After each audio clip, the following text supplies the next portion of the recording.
अस्सलाम वालेकुम dear students, उम्मीद है आप सब खैरियत से होंगे। आज हमारा चैप्टर नंबर 1 का लेक्चर नंबर 9 है। हम स्टडी करेंगे uncertainty in measurements and significant figures.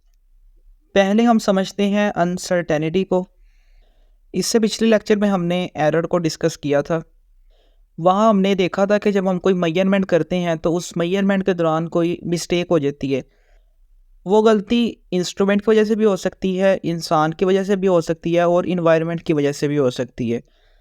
तो इससे होता क्या है कि जो हमारा उस मेजरमेंट का रिज़ल्ट निकलता है ना, यानी जो हमारे पास उस मेजरमेंट की वैल्यू निकलती है ना, वो ट्रू नहीं होती, उसमें थोड़ी बहुत गलती होती है। और इसी चीज़ को हमने एरर का नाम दिया था। यानी जब मेजर्ड वैल्यू ट्रू वैल्यू से चेंज होती है, उसको हमने नाम दे दिया था एरर का। अब हम यहाँ पर ना इस अनसर्टेनिटी को लिंक करते हैं इस चीज़ के साथ। अब आप फ़र्ज़ करें कि हम एक मेजरमेंट और करते हैं और उस मेजरमेंट में किसी भी किस्म का हम एरर नहीं करते, यानी वो मेजरमेंट बिल्कुल गलती के बगैर हम परफॉर्म करते हैं। लेकिन अभी भी उस मेजरमेंट से जो आंसर निकलेगा ना, हम उसके मतलब 100% यकीन से नहीं कह सकते कि ये बिल्कुल ठीक आंसर आया। यानी उस मेजरमेंट में भी अभी कहीं ना कहीं इम्प्रूवमेंट की गुंजाइश है। तो इस बेयकीनी की कैफियत को हम नाम देते हैं अनसर्टेनिटी का। अब हम इन दोनों कॉन्सेप्ट्स को एक एग्जांपल के साथ समझते हैं। सपोज ये मेरे पास एक क्रिकेट की पिच मौजूद है। अब इसकी जो टोटल लंबाई है वो ऑलरेडी मेजर्ड है, जो कि है 20.12 मीटर। अब मैं ख़ुद भी इस पिच की ना पैमाइश करना चाहता हूँ। मेरे पास है मेजरिंग टेप, तो मैं इस मेजरिंग टेप को यूज़ करके इसकी लंबाई मेजर करता हूँ। सपोज वो निकलती है 20.1 मीटर। तो ये ऊपर वाली वैल्यू हो गई मेरी ट्रू वैल्यू, और ये मैंने मेजर की है तो ये हो जाएगी मेजर्ड वैल्यू। अब हम इन दोनों वैल्यूज़ का डिफरेंस चेक करते हैं। तो डिफरेंस ये निकलता है 0.02 मीटर का। तो ये डिफरेंस कहलाएगा एरर। अगर हम इन दोनों वैल्यूज़ में देखें तो इसमें जो 20.1 है ये दोनों में मौजूद है। लिहाजा इसके मतलब मुझे यकीन है कि ये जो मैंने मेजरमेंट किया ये 20.1 तो है, लेकिन जो इसके बाद डिजिट आ रहा है ना, उसके मतलब मुझे डाउट है। तो ये वाली वैल्यू कन्फर्म है, जबकि ये जो ट्रू है इसके मतलब मुझे डाउट है। तो इस बेयकीनी की सूरत हाल, ये जो डाउट निकल रहा है, इसको नाम दिया जाता है अनसर्टेनिटी का। इसकी एक और कॉमन एग्जांपल है। अगर आप चिप्स के पैकेट देखेंगे ना, तो आपको वहाँ पर इस फॉर्म के अंदर वैल्यूज़ लिखी हुई मिलेंगी। अगर उस चिप्स के पैकेट का वज़न है 20 ग्राम, तो आपको यहाँ पर 20 ग्राम देखने को मिलेगा। अगर 40 ग्राम है तो इधर 40 लिखा होगा। लेकिन साथ में ना वहाँ पर एक और वैल्यू लिखी होगी प्लस माइनस के सिंबल के साथ। जो दूसरी वैल्यू साथ में लिखी होती है ना, ये वैल्यू हमें बताती है कि जो चिप्स का पैकेट है जिसका टोटल वज़न है 20 ग्राम, ये चिप्स का पैकेट 20 ग्राम से 2 ग्राम ज़्यादा भी हो सकता है, यानी इसका वेट 22 ग्राम भी हो सकता है। या ये चिप्स का पैकेट 20 ग्राम से 2 ग्राम कम भी हो सकता है, इसका वेट 18 ग्राम भी हो सकता है। यानी ये 2 ग्राम की इस चिप्स के पैकेट के वज़न में ना अनसर्टेनिटी मौजूद है। उम्मीद है आपको इन एग्जांपल्स के बाद अनसर्टेनिटी की कुछ क्लैरिटी हुई होगी। अब हम आपकी बुक की रीडिंग की तरफ चलते हैं। There is no such thing as a perfect measurement. वो बात कर रहे हैं कि कोई भी मेजरमेंट परफेक्ट नहीं होती। चाहे हम जितना मर्जी एरर अवॉइड भी कर लें, लेकिन जो हमारे पास मेजरमेंट का आंसर निकलता है ना, उसमें कहीं ना कहीं इम्प्रूवमेंट की गुंजाइश रहती है। Whenever a physical quantity is measured except counting. जब भी हम किसी फिजिकल क्वांटिटी जैसे वज़न है, लेंथ है, इसको मेजर करते हैं ना, सिवाय काउंटिंग के। काउंटिंग को उसने क्यों नहीं शामिल किया? क्योंकि काउंटिंग में अनसर्टेनिटी नहीं हो सकती। सपोज एक क्लास में अगर 20 चेयर्स हैं, तो स्टूडेंट्स जब वो गिनेगा तो वो ये नहीं कहेगा कि इसमें 21 चेयर है या 19 चेयर है, वो एग्जैक्ट 20 ही काउंट करेगा। तो काउंटिंग में अनसर्टेनिटी नहीं आ सकती। There is inevitably some uncertainty about its determined value due to some instrument। तो काउंटिंग के अलावा जितनी भी फिजिकल क्वांटिटीज़ है, चाहे वो वज़न हो, लेंथ हो, टाइम हो, उनकी मेजरमेंट के दौरान हम कोई ना कोई अनसर्टेनिटी देख सकते हैं। और वो अनसर्टेनिटी आमतौर पर आती है इंस्ट्रूमेंट की वजह से। जैसे भी हमने जो एग्जांपल डिस्कस की है, जिसमें मैंने पिच की लेंथ मेजर की थी मेजरिंग टेप के ज़रिए, तो मेरा आंसर निकला था 20.1, जबकि एक्चुअल आंसर था 20.12। तो ये जो मेरा इंस्ट्रूमेंट था ना मेजरिंग टेप, इसकी कुछ लिमिटेशंस थी जिसकी वजह से मैं एक्यूरेट वैल्यू मेजर नहीं कर पाया। तो आम तौर पर अनसर्टेनिटी आती है इंस्ट्रूमेंट की लिमिटेशंस की वजह से। तो नेक्स्ट उसने इसी को डिस्कस किया है, limitations of an instrument. This uncertainty may be due to use of a number of reasons. One reason is the type of instrument being used. जो अनसर्टेनिटी आ रही है उसकी जो मेन वजह होती है वो होती है इंस्ट्रूमेंट की लिमिटेशंस। लिमिटेशन का मतलब है कि एक इंस्ट्रूमेंट एक हद से ज़्यादा उस चीज़ को मेजर नहीं कर पाता। We know that every measuring instrument is calibrated to a certain smallest division। हम जानते हैं कि हर इंस्ट्रूमेंट ना एक ख़ास दर्जे तक कैलिब्रेटेड होता है। जैसे अगर आप अपने स्केल की बात कर लें जो हम लाइंस लगाने के लिए यूज़ करते हैं, उसमें आमतौर पर जो वैल्यूज़ होती हैं वो सेंटीमीटर के अंदर होती हैं, यानी वो सेंटीमीटर के अंदर कैलिब्रेटेड होता है। And this fact puts a limit to the degree of accuracy which can be achieved while measuring with it। तो इसी वजह से एक्यूरेसी जो है ना उसमें लिमिट आ जाती है, यानी हम 100% एक्यूरेसी के साथ मेजरमेंट नहीं कर सकते। नेक्स्ट ये एक और एग्जांपल है जो कि आपकी बुक में ही उसने डिस्कस की हुई है। सपोज मेरे पास ना एक पेंसिल है, आपकी बुक में उसने स्ट्रेट लाइन लिखा है लेकिन हम पेंसिल की एग्जांपल ले लेते हैं। मैं इस पेंसिल को ना मेजर करना चाहता हूँ कि इसकी टोटल लेंथ कितनी है, तो मैं इसके लिए ना ये मीटर रोल यूज़ कर रहा हूँ। अब मैं इस पेंसिल को ना इस मीटर रोल के ऊपर रखता हूँ, तो इस पेंसिल का जो आखिरी किनारा है वो आ रहा है यहाँ पर।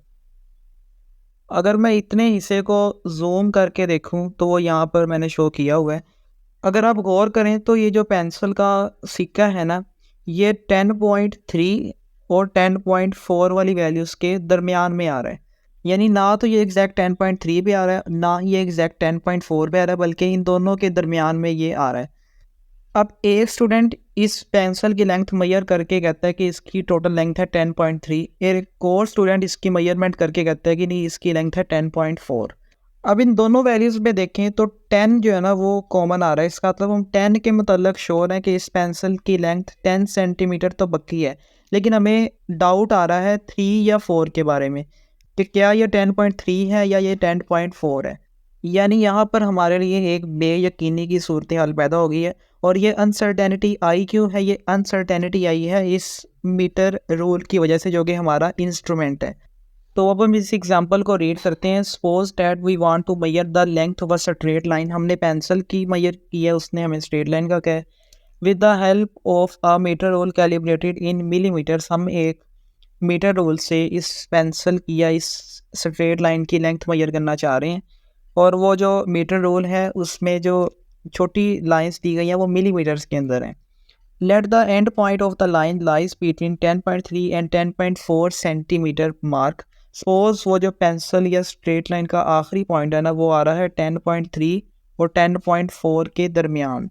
अब सपोज ये वाली लाइन मेरे पास है 10.3 वाली और ये है मेरे पास 10.4। ये जो रेड लाइन है ये इन दोनों के दरमियान में आ रही है। अब अगर तो वो पेंसिल का किनारा इस दरमियान वाली लाइन से पहले आ रहा है तो हम वैल्यू नोट करेंगे 10.3। लेकिन सपोज़ अगर वो पेंसिल का किनारा आ रहा है इस दरमियान वाली लाइन के बाद में, यानी मिड पॉइंट के बाद में, तो हम वैल्यू मेजर करेंगे 10.4।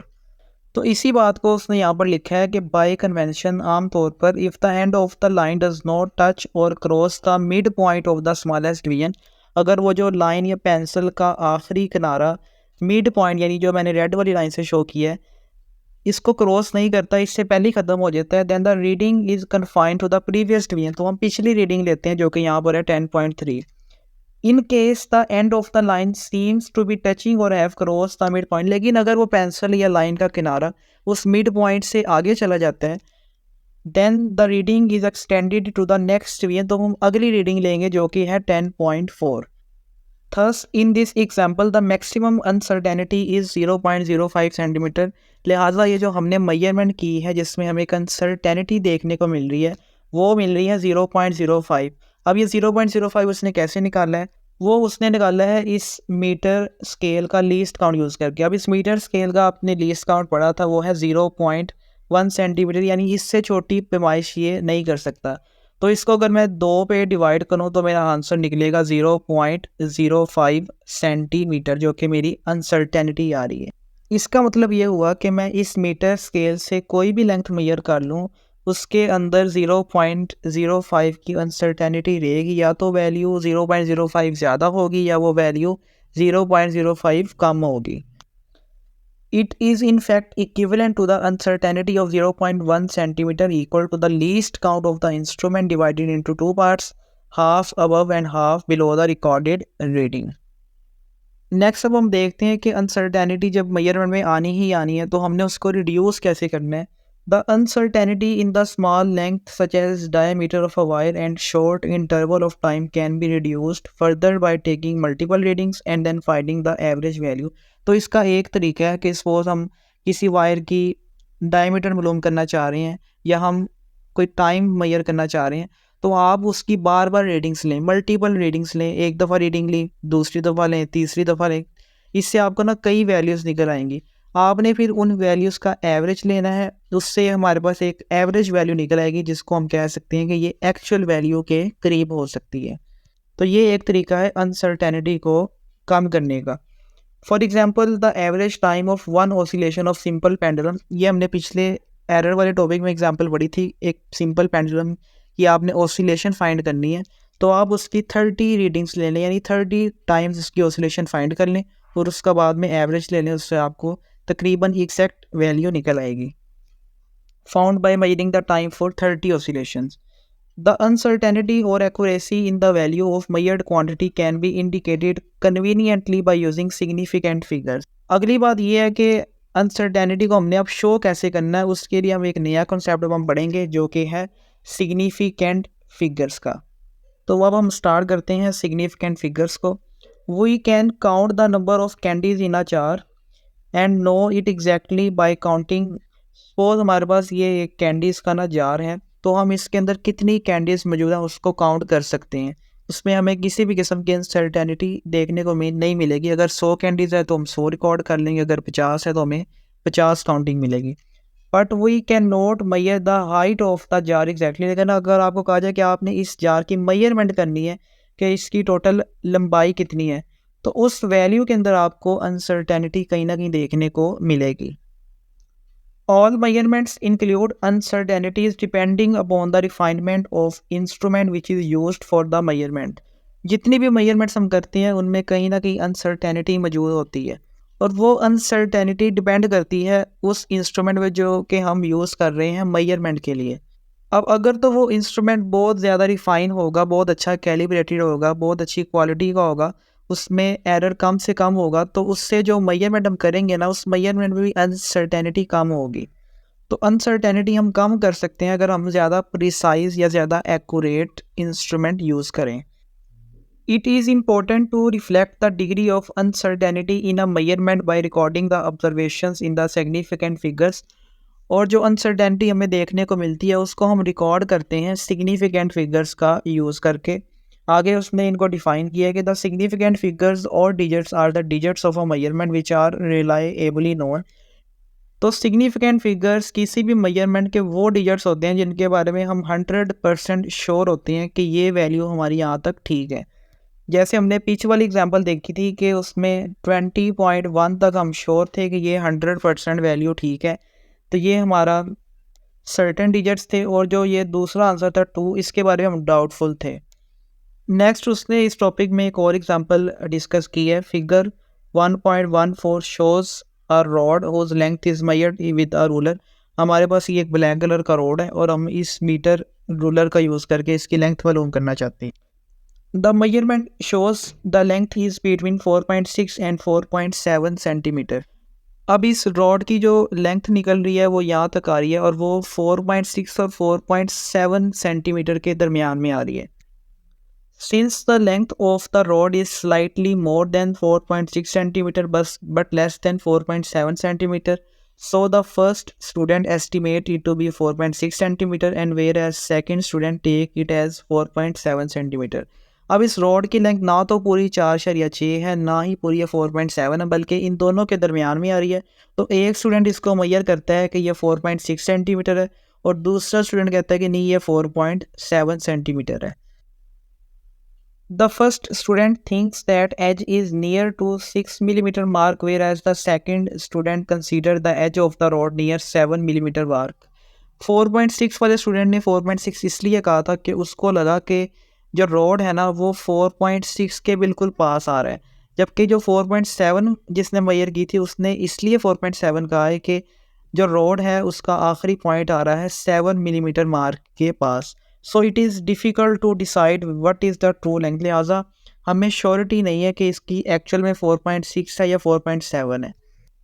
सो both the students agree on digit 4, दोनों स्टूडेंट इस बात पे एग्री हैं कि 4 तो इसकी है ही, but the next digit is doubtful. ये जो अगला डिजिट है जो कि 4.6 था, दूसरा था 7, इसके मतलब डाउट है।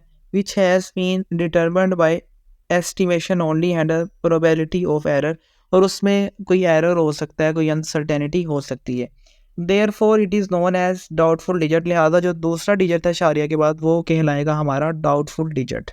तो अब हमारे पास सिग्निफिकेंट फिगर्स की फाइनल डेफिनेशन बन गई है कि in any measurement the accurately known digits, वो डिजिट्स जो कि एक्यूरेटली हमें पता है, जिसके मतलब हम 100% श्योर हैं, and the first doubtful digit, और पहला डाउटफुल डिजिट जिसके मतलब हमें बेयकीनी है, हमें डाउट है, are known as significant figures, उनको हम नाम देते हैं सिग्निफिकेंट फिगर्स का। नेक्स्ट है rules to decide significant figures. अब हमें अगर कोई भी वैल्यू दी जाए और हमें पूछा जाए कि आपने बताना है कि इस वैल्यू में सिग्निफिकेंट फिगर्स कौन कौन से हैं, तो उसके लिए कुछ रूल्स हैं जो कि हम पढ़ेंगे। The following points are to be kept in mind while determining the number of significant figure in data. किसी भी डाटा में अगर हमें सिग्निफिकेंट नंबर्स फाइंड करने हैं तो उसके लिए हम इन रूल्स को यूज़ करेंगे। पहला रूल है कि all the digits from 1 to 9 are significant. 1 से लेकर 2 तक जितने भी डिजिट्स हैं, 1 2 3 4 5 6 7 8 9, ये सब के सब सिग्निफिकेंट फिगर्स होंगे। हाउ एवर ज़ीरो में और मे नॉट बी सिग्निफिकेंट, जबकि जो ज़ीरो है ना वो सिग्निफिकेंट हो भी सकता है और नहीं भी हो सकता है। ज़ीरो के लिए मज़ीद रूल्स उसने आगे बताए हैं। In case of zeros the following rules apply, zero के लिए हम ये रूल्स अप्लाई करेंगे। पहला है a zero between two digits is considered significant. अगर तो ज़ीरो दो डिजिट्स के दरमियान आ रहा है तो वो हमेशा सिग्निफिकेंट होगा। जैसे उसने एग्जांपल दी है, हमारे पास एक वैल्यू है 5.06, अब इसमें ज़ीरो आ रहा है 5 और 6 के दरमियान, तो ये हमारा सिग्निफिकेंट ज़ीरो होगा। और अगर इस पूरी वैल्यू में हम सिग्निफिकेंट फिगर काउंट करेंगे तो वो 3 बनेंगे, 5 0 and 6। So the number of significant figures here is 3। Next है ज़ीरो के मतलब रूल के zero on the left side of the measured value are not significant. अगर तो ज़ीरो हमारी मेजर्ड वैल्यू के लेफ्ट साइड पे आ रहा है, जैसे ये हमने वैल्यू मेजर की है, इसमें 3 4 हमारे सिग्निफिकेंट फिगर्स ऑलरेडी हैं, लेकिन ये जो ज़ीरो है ये इस सिग्निफिकेंट फिगर के लेफ्ट साइड पे आ रहे हैं, तो इसको हम काउंट नहीं करेंगे। तो इस पूरी वैल्यू में हमारे पास सिग्निफिकेंट फिगर बन रहे हैं 2। इसी तरह ये मेरे पास एक और वैल्यू है, इसमें 5 तो सिग्निफिकेंट फिगर है, लेकिन ये जो बाकी ज़ीरो आ रहे हैं इस 5 की लेफ़्ट साइड पे, ये सिग्निफिकेंट फिगर नहीं है। तो इस पूरी मेजरमेंट में मेरे टोटल 1 सिग्निफिकेंट फिगर होंगे। तीसरा रूल है zero on the right side of a decimal are considered significant. अगर तो ज़ीरो डेसिमल की या अशारिया की राइट साइड पर आ रहा है तो उसको हम काउंट करेंगे सिग्निफिकेंट डिजिट्स के अंदर। जैसे उसने एग्जांपल दी है 2.40 हमारे पास वैल्यू, अब इसमें जो ज़ीरो है वो अशारिया के राइट साइड पर आ रहा है 4 के बाद, तो इसको हम काउंट करेंगे तो इस वैल्यू में टोटल डिजिट्स हमारे बन रहे हैं 3।